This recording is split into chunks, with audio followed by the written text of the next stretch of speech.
Ngā rangatira tēnā koutou. Ngā hao e whā tēnā koutou. Ngā iwi e tauna e kia ora. Tēnā koutou, tēnā tātou katoa. I should mention first of all that East Timor has many names at different times, but it's the same place. So in Portuguese colonial times they called it Timor Portuguese. Under Indonesian rule it was called Timor Timor. East Timor under during UN times, and Timor-Leste since independence in 2002. So,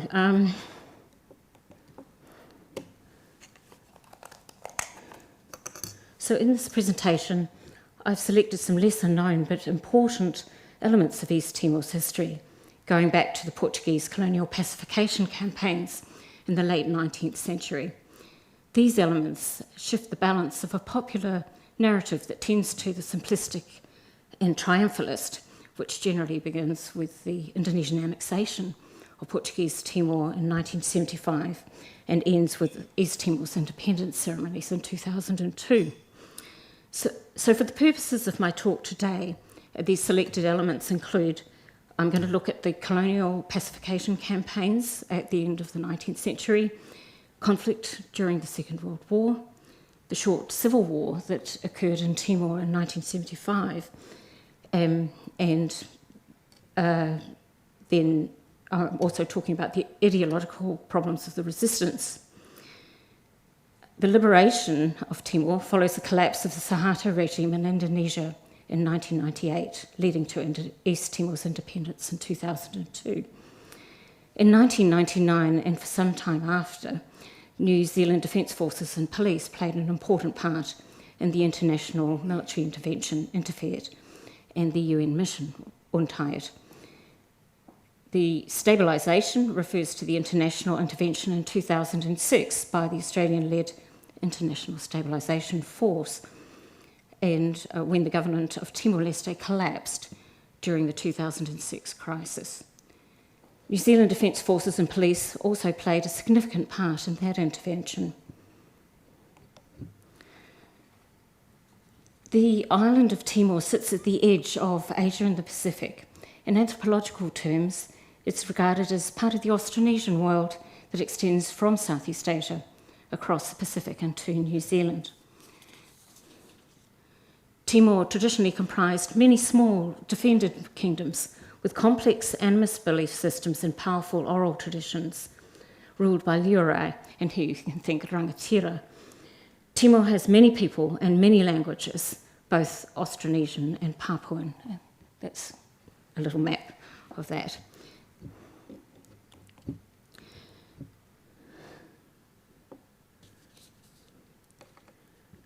First contact with Portugal dates back to the early 16th century. However, Portugal had no permanent presence on Timor herself until the 18th century. Even that was minuscule, tenuous and ambivalent. Until the late 19th century, there were never more than 100 Europeans in the colony. In the 19th century, the island of Timor was roughly divided between the Netherlands in the west and Portugal east. Disputes between the Netherlands and Portugal on border delimitation and enclaves were eventually resolved in formal arbitration in 1914. So the disputes there form part of the story that I'm talking about.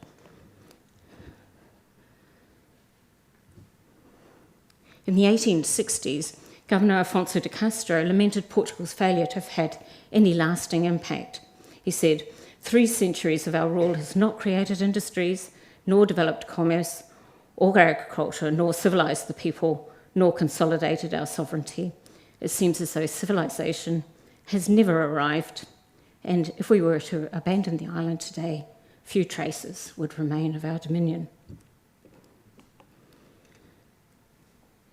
The French colonial historian René Pellissier describes Portuguese Timor in the 19th century as a colony at the end of empire. It was a land of atonement, a place for exiles and incorrigible military personnel. and despite a vague Portuguese suzerainty, it was almost entirely a land of autonomous natives, a land of complex internal wars that remained indecipherable to outsiders, and in the trading post of Delhi, petty and endless rivalries among missionaries, civil servants, and the governor. In the Portuguese imagination, Timor was a savage and hideous horror, which was depicted well into the 20th century as an anti-Tahiti par excellence, a place of headhunters and cannibals, and as an antechamber of hell.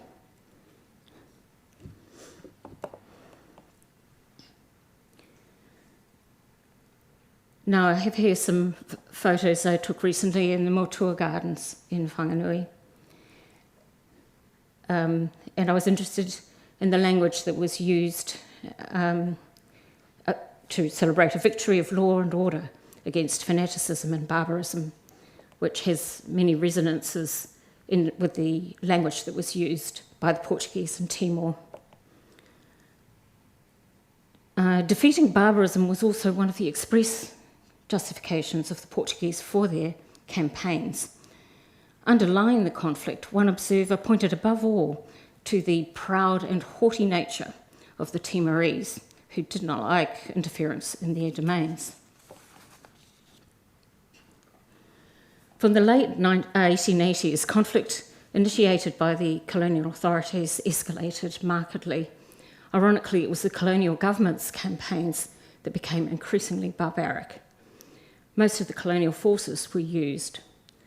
In 1900, one of the forces that was used to fight the Manawhahi, which I'll come to later, was 99% numerically, 99% Timorese. Decapitation of enemies was common in traditional small-scale warfare in this part of the world, deeply embedded in divination and sacred ritual to ensure success, and afterwards to acquire the strength of the enemy, but also to propitiate the spirits of the dead and avoid their avenging wrath. Variations of headhunting rituals had become intrinsic to Portuguese colonial warfare in Timor since the 17th century. These rituals evolved into large-scale public ceremonies of tribute, which were expected by Portuguese governors, military officers, and missionaries. Severed heads were also exported by the Portuguese authorities into an international market driven by the European fashion for phrenology. The Portuguese scholar Ricardo Roque has coined the term mutual parasitism to suggest that scaled-up colonial headhunting was in some sense beneficial to both the Timorese and the Portuguese. But in the pacification campaigns, the scale of killing grew to an unprecedented level, assisted by modern weaponry and eventually machine guns. And nearly all of the heads that were severed were those of Timorese. So I'm going to talk briefly about the pacification campaigns. In 1894, a powerful and implacable governor, Celestino de Silva, arrived in the colony. It was he who almost immediately embarked on a series of brutal military campaigns, probably inspired by Portugal's pacification campaigns in Mozambique and Angola around that same time. The governor declared war on most of the kingdoms in the Western Border region. Between 1894 and 1908, he instigated at least 22 military campaigns to enforce obedience and the payment of taxes. Celestino de Silva was notorious for his serious abuses of power, but he was protected by his personal relationship with Dom Carlos, the King of Portugal. Timorese kingdoms that could not deliver or held out against Portuguese demands were deemed to be rebels, and their lands and possessions were forfeit. A number were killed. Leora risked their lives if they resisted the governor's demands. A number were killed, some shot in the back as they attempted to escape custody, and while others were consigned to the hellhole prisons at Batu Gede or Aipelo from whence no prisoner expected to emerge alive. In a plot worthy of a Roman emperor, Celestino de Silva even went so far as to poison one Lure at his dinner table. With confiscated land and using the forced labour of slaves taken in war, Celestino de Silva established plantations for the state and himself, his relatives and his cronies. After the King and Crown Prince of Portugal were assassinated in 1908 in Lisbon, Celestino de Silva was recalled and he died in Lisbon in 1911. In 1910, a republic replaced the Portuguese monarchy, but despite hopes of a more liberal ethos, the new governor appointed by the Republican government, Filomeno de Câmara, soon set about completing the subjugation of East Timor. I'm going to take here the example of the Manawhahi area. The Manawhahi rebellion in 1912 is known as more or less the last great stand against the Portuguese. The colonial government had fought inconclusive campaigns against Manawhahi in 1895 and 1900, but had claimed victory nonetheless. Renewed conflict was sparked when the new governor began to enforce new taxes and also demanded payment for 100 years of unpaid tribute. Matters came to a head at Christmas 1911 when the abrasive Portuguese military commander in Same and 3 or 4 other European soldiers were killed and decapitated. The Portuguese placed the blame on the Lure of Manawhahi, Dom Boaventura. In January 1912, the governor launched retaliatory campaigns against Manawhahi. The governor reduced the number of Timorese auxiliaries in his force and brought in trained reinforcements from Mozambique, Goa and Macau, as well as new weaponry and the gunboat Patria.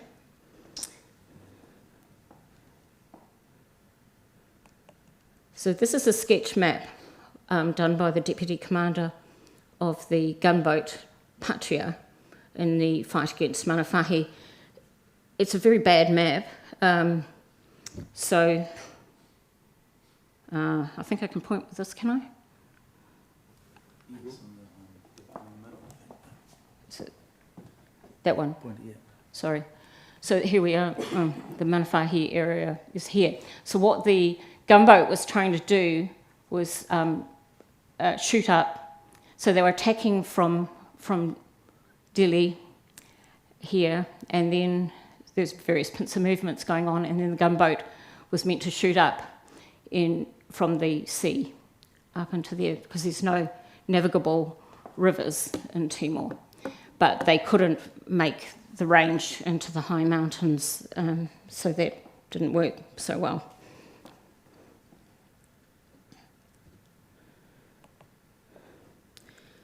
So the conflict, the all-out last stand began in January 1912.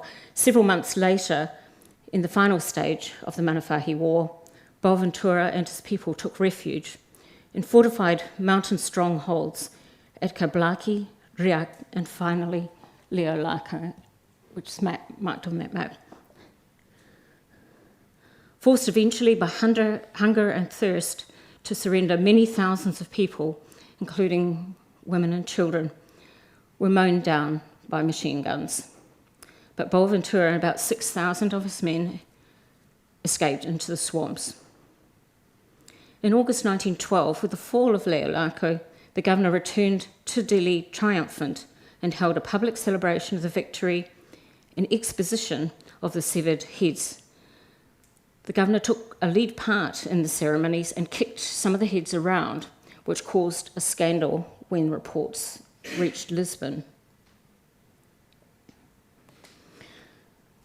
Dom Boaventura had made several attempts to negotiate a surrender. Recent research reveals that he also pleaded for help from the Dutch and foresaw very clearly the retribution that would be extracted by the Portuguese. But in late October 1912, Dom Boaventura and his men surrendered to a respected Portuguese military commander known as a friend of the Lerai, Lieutenant Francisco Corrado. But once rendered to Dili, Dom Boaventura disappeared without trace. The time and place of Dom Boaventura's death remains unknown. Some Timorese believe that his body was buried by the Portuguese under the gateway of the Santa Cruz Cemetery in Dili in a deliberate humiliation so that every visitor to the cemetery steps on his bones. As punishment, Manawhahi's lands were confiscated and divided up among loyal neighbours and plantations. Her people succumbed to famine and disease or were taken into slavery and spread across the country. By the end of 1912, Manawhahi's population had fallen by 40%, and her name was wiped off the maps. The French historian Pelissier calculates that hardly more than 50 Portuguese regular troops were killed in the 67 years from 1847 to 1913, but estimates that 15 to 20,000 Timorese were killed in 1911 and 1912 alone.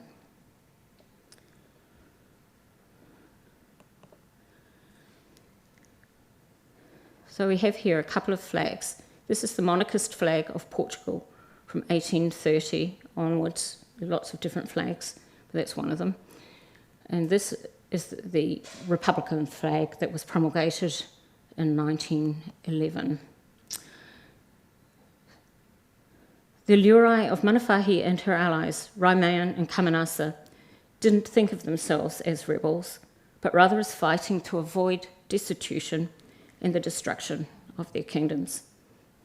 During the fighting, the rebels, so-called, were seen to carry the venerated traditional blue and white monarchist flags of Portugal and even the Dutch flag, while the government forces carried the brand new red and green Republican flag. Perhaps to the Timorese, the real rebels were the Portuguese, who had abrogated centuries-old treaties and understandings with Timorese kings, and who had rebelled against the monarchy and assassinated their own king in Lisbon, and whose new Republican flag had no connection with the past.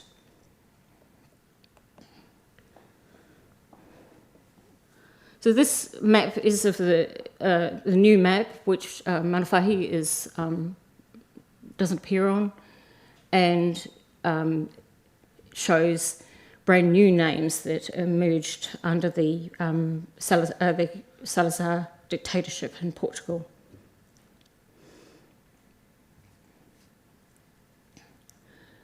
So, in summary about the Manawhahi campaign, the two particularly aggressive governors who were responsible for the pacification campaigns were part of a colonial administration that rotated military officers around the empire, and they seized the chance to exercise power and to make their names. The actions of these governors, particularly Celestino da Silva, pulverised the Timorese kingdoms and their peoples and laid waste to the western districts. And they left a legacy of hostility that played out in the Second World War.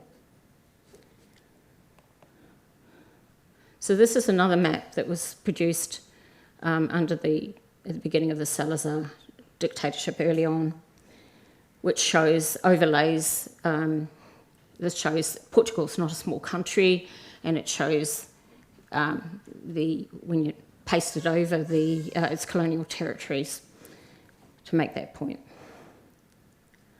So when the Second World War reached Timor in late 1941, a right-wing dictatorship had been in power in Portugal since 1926, and which in the 1930s had formed into the Estado Novo dictatorship under Antonio Salazar.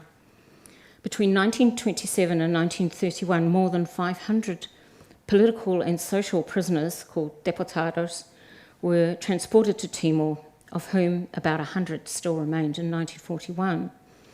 With the arrival of Allied troops in December 1941 and the Japanese in 1942, bitter differences emerged among the resident Portuguese over the Portuguese government's policy of neutrality in the war. Under the Japanese occupation, the governor, Ferreira de Carvalho, declined to assist the Allies and tried to maintain the fiction of Portuguese sovereignty. But in fact, he was a prisoner in his palace in Lahane, and he required Japanese permission for everything, and he had no communications with Lisbon between May 1942 and September 1945, except on 2 occasions that the Japanese chose. However, during 1942, some district administrators, some of the deputados and many Timorese did break with the protocol and provided important assistance to the Allies. So in 1942, interactions among the Allies, the Japanese and the Portuguese, became very complicated. Each organised and armed Timorese irregulars in their own cause. The Japanese formed so-called black columns, colundas negras, of Timorese and encouraged native uprisings against the Portuguese. The Portuguese, in turn, obtained Japanese permission to retaliate against the rebels. The scorched earth slaughter inflicted by the Portuguese-led columns, according to Allied witnesses, was much worse than anything done by the Japanese. Things did not work out well for the Portuguese.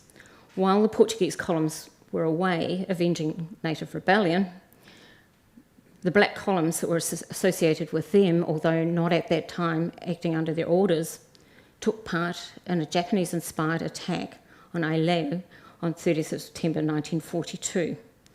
Now, Aileo is not that far from Delhi these days, further in those days, but it's where their military commander had relocated.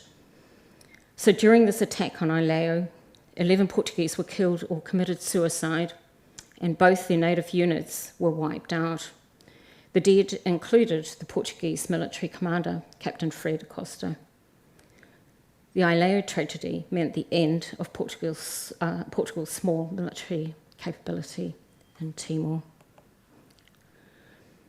But for the past 70 years ago, successive monuments to the Aileo tragedy have referred to it as a massacre.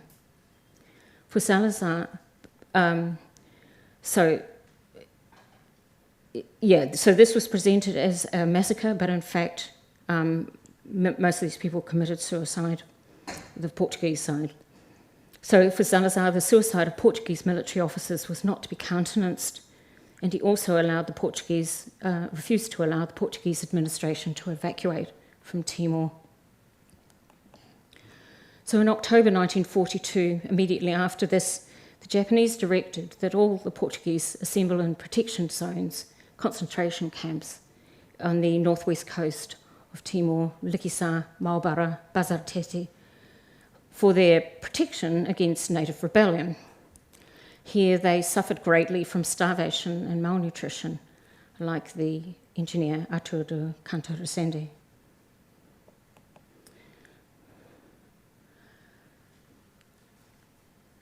Now, I'm not sure how easy that is to see, but it's a map of an intelligence map that shows the shifting attitudes of the Timorese. So as the Japanese consolidated their strength, the Allies experienced a waning in local support. At the end of 1942 and early 1943, Allied forces and about 600 Portuguese and Timorese were evacuated to Australia from the south coast. After the war, the Portuguese colonial authorities asserted that their Timorese had remained loyal, that the black columns had come from Dutch Timor, but they still rounded up a number of Lirai they believed had assisted the Japanese as traitors to Portugal. They stripped them of their authority and possessions and sent them into exile, or at least detention. The Lirai Arnaldo dos Reis Araujo later claimed to have been kept in exile or prison by the Portuguese for 26 years. In 1974, Araujo became the leader of Apodeti, which advocated integration of Timor with Indonesia. And in 1976, he became the governor of the province under Indonesian rule. So I move here to 1975 and the civil war in Timor. This is a story that sits uneasily with the triumphalist narrative propagated at Timor's independence in 2002. So in 1975, the civil war broke out, and there were bitter conflicts within the resistance also during the Indonesian occupation. This photograph shows a link between the new political parties and Dom Boaventura, the about to become Fretilin Party, meeting up with a widow of Dom Boaventura in 1974.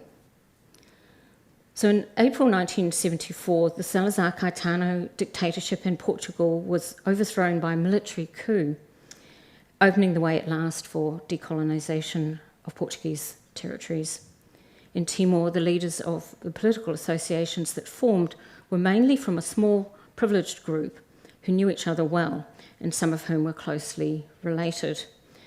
An important statistic at this time is that less than 7% of the population were literate at that time. It meant only the privileged, the offspring of Lurais and others were able to access education, with a few exceptions, but that's the main thing. So amidst political chaos in Portugal and destabilisation by Indonesia, in August 1975, a short but vicious civil war broke out. Competing Timorese political parties seized Portuguese police and military weapons, and the colonial government, under bombardment, abandoned Dili for the island of Aotearoa offshore. Just a few pictures. Declaration of Independence. This is a week before this is after Portuguese have gone, and a week before the full-scale Indonesian invasion. Fretilin declared independence to try and get sympathy of the world and some help against the inevitable. So this happens the day after the fall of their last stronghold at Atabai.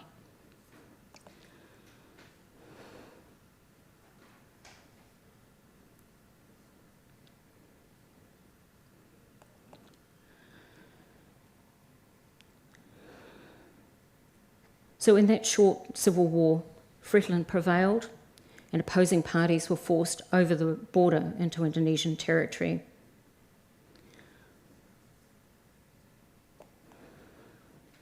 So these are Indonesian paratroops arriving in Dili on the 7th of December, 1975. And this is our friend Arnaldo dos Reis Araujo, who's just been sprung from prison by Indonesian consul and others. So at the end of 1975, Indonesia invaded and annexed Timor on the pretext of restoring order.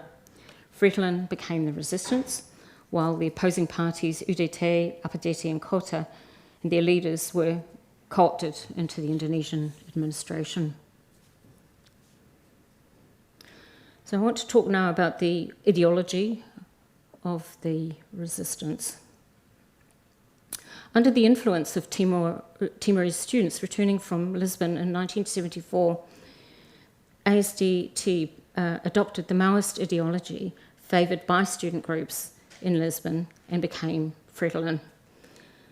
Chairman Mao's Little Red Book, in Portuguese translation, provided all sorts of practical advice, such as how to fight a protracted war. However, its insistence on the primacy of revolutionary class struggle, even within Fretilin's own ranks, proved to be toxic.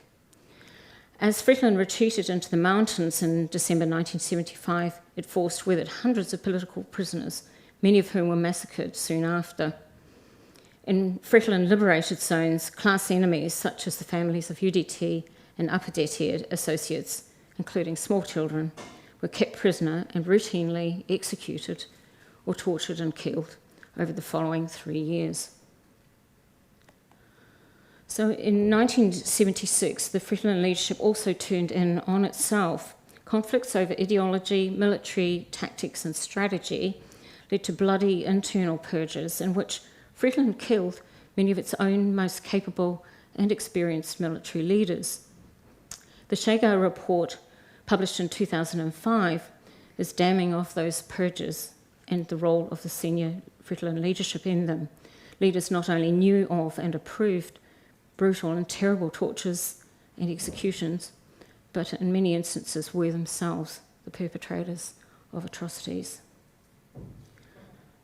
Fretilin's own president, Francisco Xavier de Amaral, was among those who disagreed with the application of the radical ideology, and he was deposed as a traitor in 1977. Xavier, his wife, and his children, all of whom died, were among those tortured and brutally treated as enemies of the people and kept prisoner in earthen pits until rescued during an Indonesian attack in 1978. So 3 years after the Indonesian invasion, nearly all of Fretilin's political leaders and military commanders in Timor were dead, captured, or had surrendered. José Ramos Horta later wrote that the death of Fretilin leader Nicolau Lobato had been caused as much by Fretilin's internal divisions as by Indonesia's firepower. It was not until the late 1980s that a new resistance leadership under Xanana Gusmao managed to form an inclusive national resistance.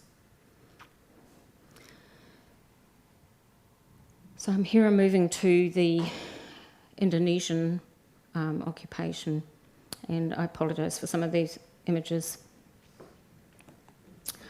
From 1975 until 1999, East Timor was operated as an appanage of the Suharto family and the Indonesian military.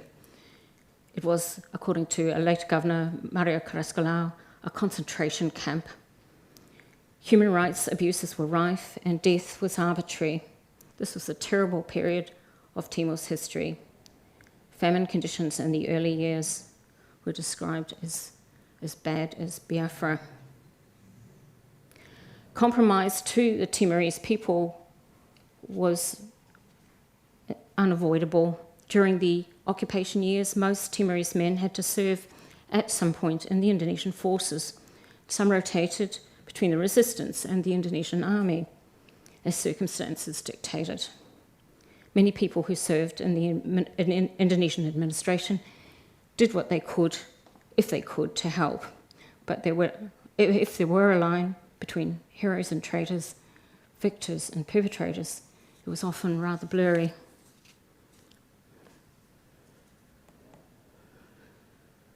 So this graph shows the impacts on the population of some of these events. So the impact of the Indonesian on the population was massive for the entire period between 1974 and 1999.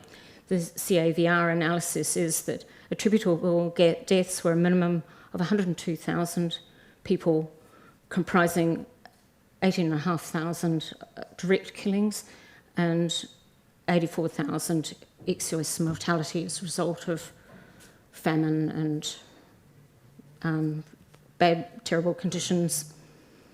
By the end of the 1980s, little remained of the armed resistance in Timor, and a new generation, the so-called clandestine resistance, adopted new tactics aimed more at attracting international attention than at attacking the Indonesian military. For example, the APEC protests in Jakarta in 1994 attracted a lot of attention. The fall of the Suharto regime in 1998 opened a narrow window of opportunity for change in Timor's political status.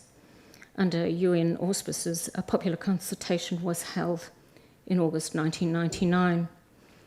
The results overwhelmingly supported independence, which triggered a violent scorched earth rampage by Indonesian troops and militias. Around 2,500 Timorese were killed around this time. As much as 70% of the infrastructure was destroyed, and more than 250,000 people were forcibly removed to West Timor. In response to the rampage, the UN authorised an international intervention force, Intrastate, under Australian command, with significant New Zealand Defence Force participation.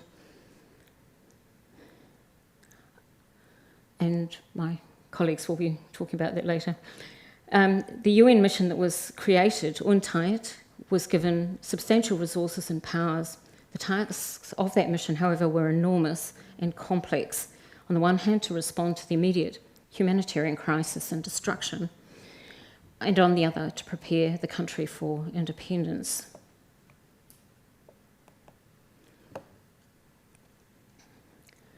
It's well known that a turf war in New York, in the UN in New York, saw responsibility for East Timor moved from the Department of Political Affairs to the Department of Peacekeeping Operations. This shift created a major disjunction between the successful UNIMED mission and the new UNTAIT mission. UNTAIT and most of its personnel lacked knowledge, experience, or understanding of Timor's history and complex political dynamics. Much of its program was based on the assumption of a sort of a year zero, unblemished tabula rasa, on which a perfect new state could be built out of the ashes. In 2002, barely 2.5 years later, Timor-Leste was granted independence and lauded as a poster child of UN success. But the haste of ambitious Timorese politicians to grab power, and on UNTAIT's part to hand over responsibility before things went bad, sacrificed the opportunity to develop national consensus on critical issues for the new state. Government was effectively handed to an unrepresentative group of mainly exiled diaspora politicians. Most of the new institutions failed to take root and just withered away. What did seem to succeed rather better were lengthy face-to-face community reconciliation processes that were conducted by the Commission for Reception, Truth and Reconciliation, more or less based on, to some extent, on the South African model. And these were run outside the UN. They were run under the auspices of the President and received large amounts of funding from international donors, including New Zealand. So moving on, just 4 years later, so at the end of April 2006, just short of 4 years after independence, a major crisis broke out in Timor. 3 weeks later, this culminated in the police and army killing each other on the streets of Dili. Fearing for their lives, on 24 May, the Timorese leadership requested another international intervention.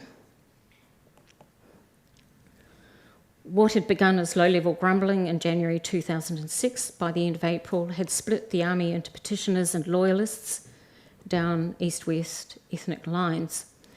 The police force also splintered, and the armed rebel, Major Alfredo Renato, took to the hills. In panic, most of the population of Dili, about 150,000 people, fled either to home villages in the districts or into makeshift refugee camps around the city, including to my house. The 2006 crisis came as a complete surprise to the new UN in New York. Its final mission, Nuttall, had wound down and was preparing to leave, and its final report had been written. But inside East Timor, as major petroleum revenues came on stream, political and social tensions were bubbling to the surface.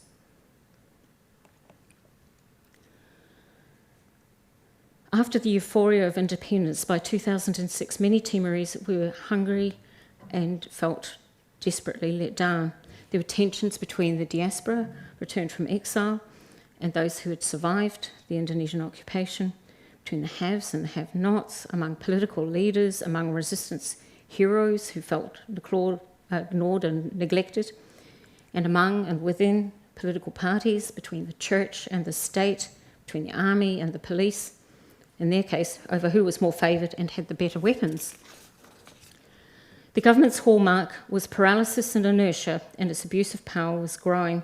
Parliamentary elections were due, but no legislation had been passed, nor any preparations made.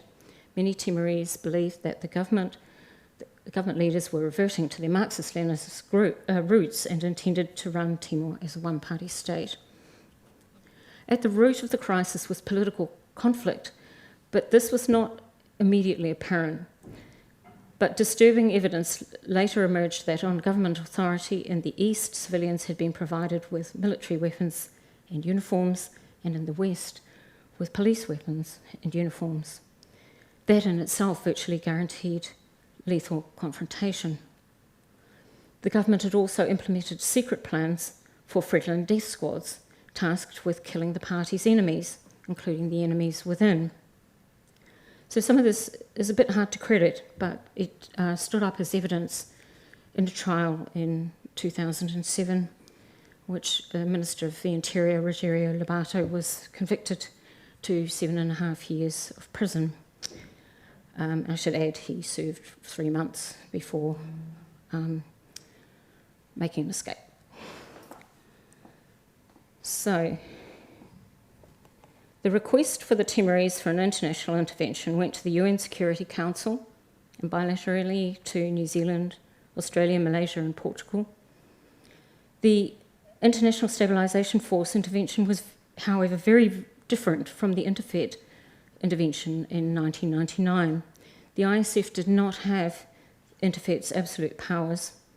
Timor-Leste was now a sovereign state and the government remained in power. Brigadier Mick Slater, the Australian commander, found the situation in the first 5 days in Dili in 2006 in some ways more complex and uncertain than that faced by Interfet in 1999. Once the International Stabilisation Force was on the ground, it provided bodyguards to the political players and collected up the weapons of the defence and police forces, and the dynamic shifted. There was no longer any political urgency for a solution. Riots and demonstrations were organised and paid for, and attempts were made to co-opt or wrong foot the ISF. Graffiti on a wall in Suai in the south that in 1999 had read, "We love you, Interfet," was replaced with "F off, Australia." What started as a 3-month deployment ended up lasting more than 3 years. For New Zealand, with 6 monthly rotations of troops and police, coordination and continuity with the ISF, the UN missions and civil society, and avoiding being drawn into the political quagmire were key challenges. The UN mandated a major new mission, which began to arrive towards the end of that year, but despite best intentions, it too proved to be afflicted with the same sort of problems as previous UN missions, which were, for example, in the police force, a combination of something like 41 different countries, using police force again as an example. UN rules are that contributors to police force have to provide police, they have to be police, they have to have a driver's licence, and they have to be able to carry a weapon.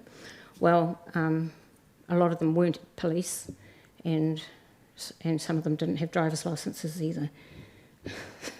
So, very strange.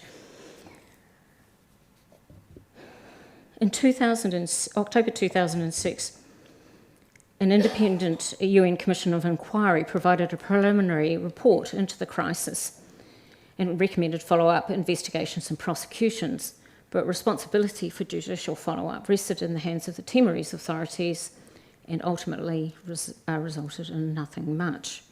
After a series of presidential commutations and pardons in 2008, 2009 and 2010, by January 2011, not one person remained in prison in relation to the 2006 criminal cases.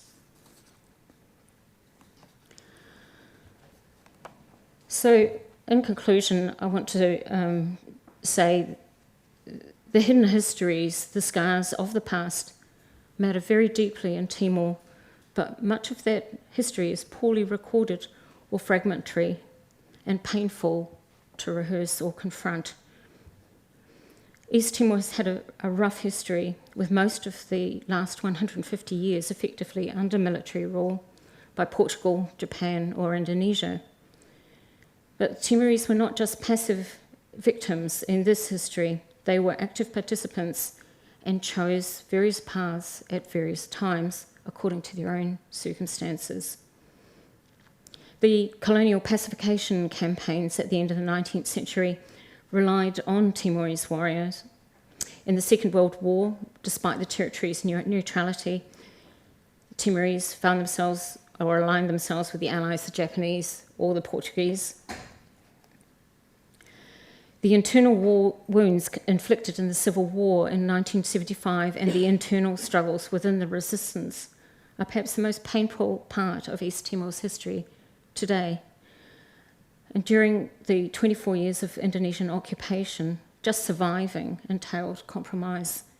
And as I've mentioned, most Timorese men served in the Indonesian forces at some point or in some capacity in the administration with greater or lesser enthusiasm. In Timor's case, a crucial problem with the international interventions since 1999 has been and remains a lack of knowledge and understanding of the place and people, together with an underestimation of the intensity and complexity of the politics that are embedded in its history. Without understanding or caring about this complex, personal and often very individual history, international interventions have been based on gross oversimplifications. In 1999, UNTAID appeared to take the view that everything Indonesian was bad and threw out the baby with the bathwater without comprehending the political agenda at work.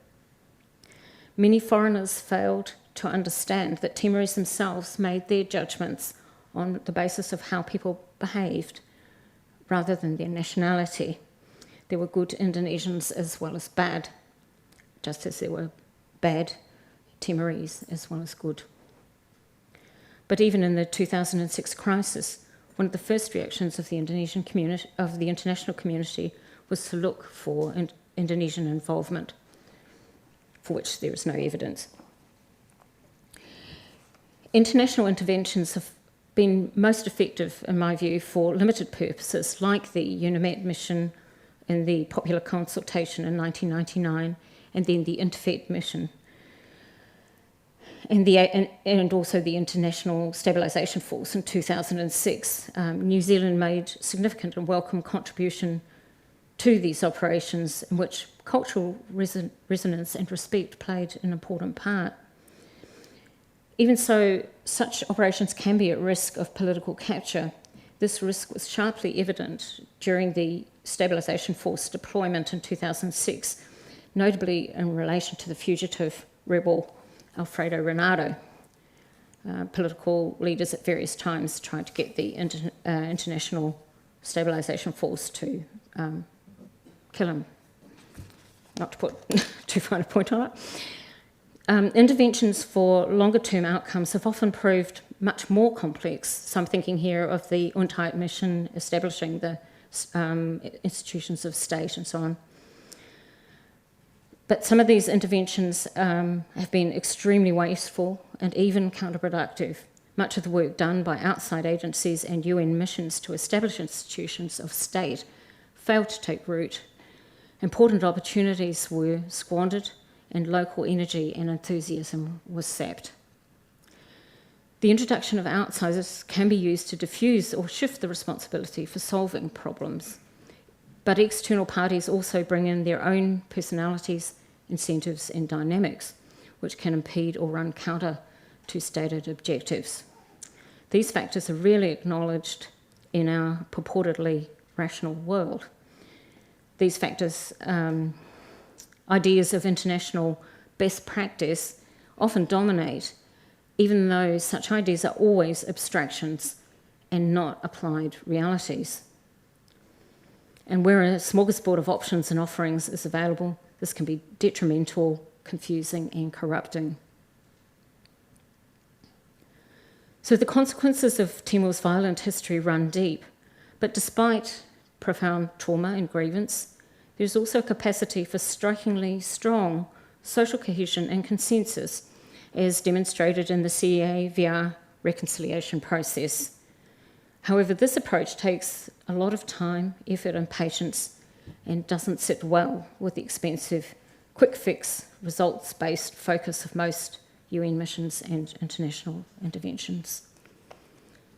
And my last photo here shows that life goes on. So a great deal of work was done to honour resistance, the resistant dead in Timor, but here is an example where somebody has clearly disagreed with this person receiving that honour.